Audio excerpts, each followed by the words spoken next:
माननीय प्रधानमंत्री जी निरंतर इस सोच के रहे हैं कि युद्ध मार्ग नहीं है समस्याओं के समाधान का।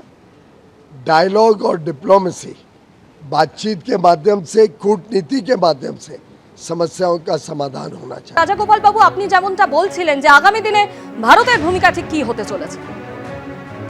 হ্যাঁ, ভারতের ভূমিকা যেটা হওয়া দরকার সেটা হচ্ছে যে সমদূরত্ব।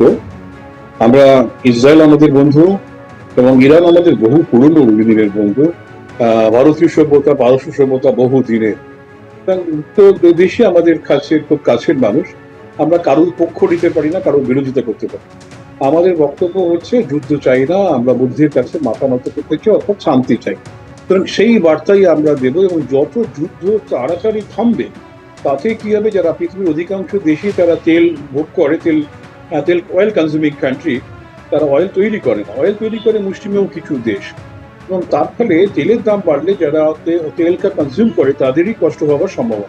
আমরা 85% তেল বিদেশ থেকে কিনে আনতে হয়, সুতরাং আমাদের কষ্টটা হবে অনেক বেশি। সুতরাং সারা যুদ্ধ যত চলবে এবং এই এলাকায় যুদ্ধ হওয়া মানে তেল উৎপাদনে ব্যাঘাত হওয়া এবং হরমুজ প্রণালী যেখান থেকে তেলটা আসে, তেলের পণ্যবাহী জাহাজগুলো যায়, সেটাও আটকে যাওয়া, তার মানে তেলের একটা বিরাট ক্রাইসিস হয়ে যাওয়ার সম্ভাবনা আছে।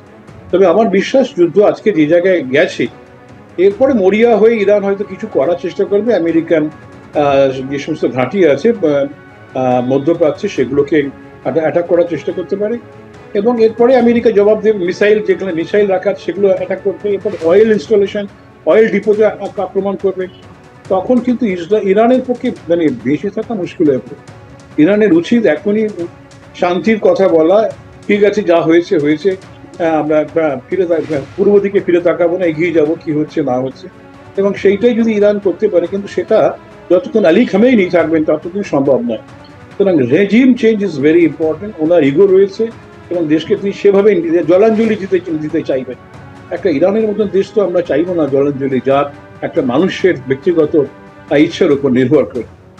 সুতরাং ইরানের মানুষ যদি রেজিম চেঞ্জ চায় তো ভালো, না হলে সেই রেজিম চেঞ্জটা হয়তো জোর করে আমেরিকা এবং ইসরায়েল হয়তো সেই দিকেই যাবার চেষ্টা করবে।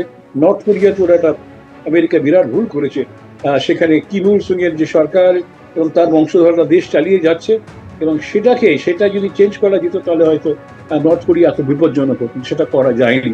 সে ভুল হয়তো আমার মনে হয় ইরানের ক্ষেত্রে আমেরিকা করবে না।